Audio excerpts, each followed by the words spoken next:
Nakita na rin natin itong bagong ZX 110. Ito yung new version, yung 2025. Nilabas na nga po ni Motorstar itong bago nilang ZX 110. So hindi ko lang din sure kung meron ba silang 125 na ito, pero 110 at meron itong tatlong kulay. Meron silang kulay black, blue, and red. Itong nasa harap natin ngayon. So ano nga ba yung mga nagbago rito? Umpisahan natin dito sa kanyang headlight. Okay, dati naka-halogen bulb siya. Ngayon, naka-projected bulb and meron siyang daytime running light dito na LED na rin. Okay, at yung pangalawa na nabago rito, meron na tayo digital panel. So, dati naka-analog yung kanyang panel. Ngayon is naka-digital na siya. At pangatlong nabago rito, yung kanyang mga decals. Ayan. So, meron aggressive decals ang nilagay dito and another na na binago, hindi pa natin sure kung alin pa nga ba.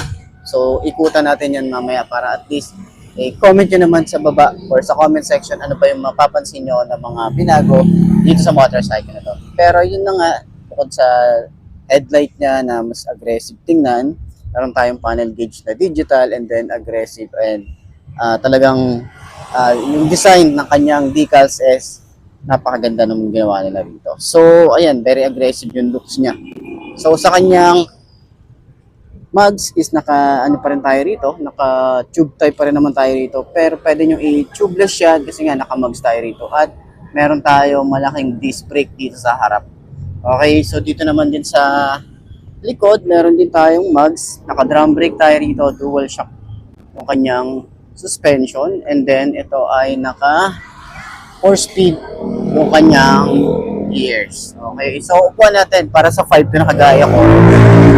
Kung gusto nyo kumuha ng mga ganitong motorcycle, okay, ayan, ganyan ang itsura niya kapag naka-side stand, upuan natin. So, yan, napapansin natin dito is bukakang bukaka. Pero manageable kasi magaan yung motor, magaan naman siya. Ayan, ganyan ang itsura natin dito.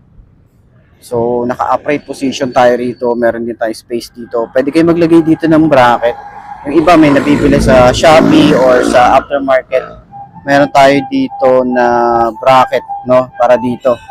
So, sa turning radius, malawak din. Malawak din yan. Okay, sa shock na sa harap. Sobrang lambot ng shock na ito.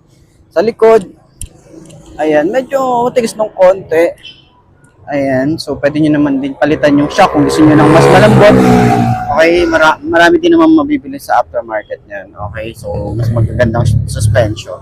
So itong ZX is talagang parang ano to, parang smash. Okay, dun siya talaga parang inspire. Okay, doon.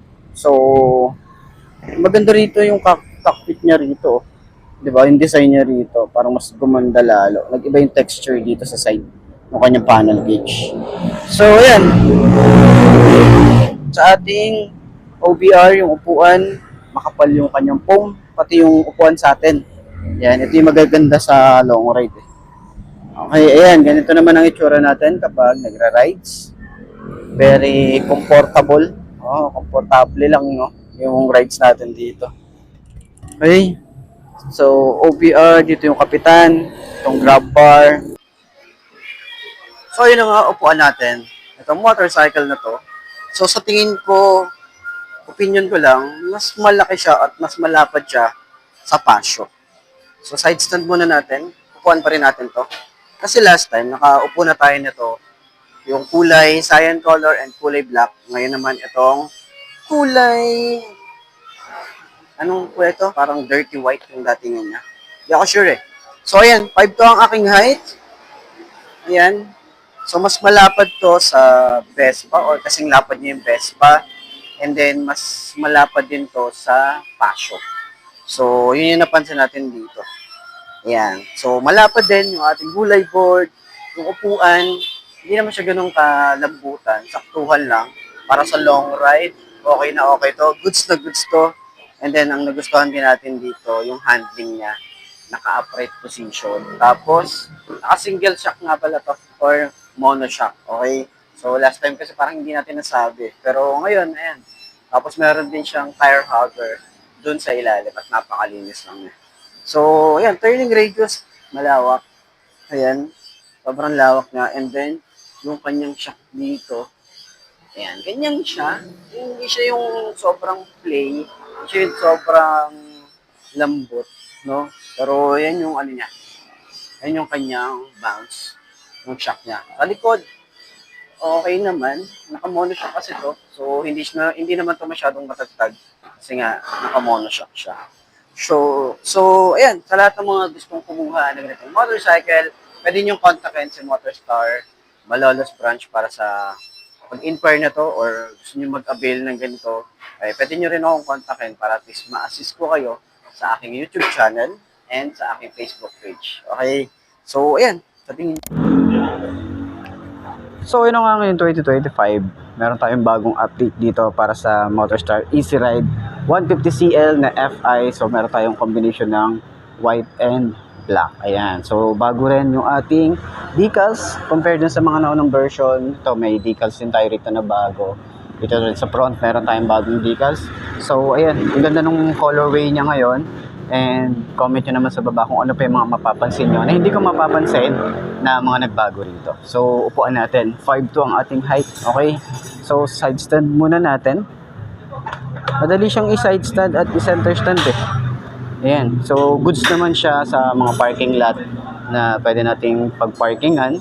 Okay. Hindi naman siya mukhang mabubuwal. Okay. Basta-basta. So, ayan.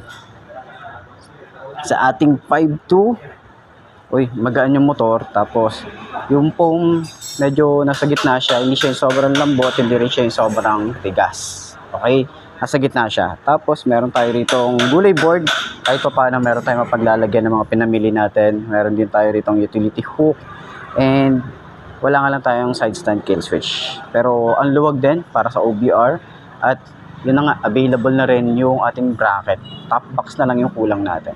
So, kagandahan din, ang panel natin dito ay digital na rin. And, try natin yung shock niya.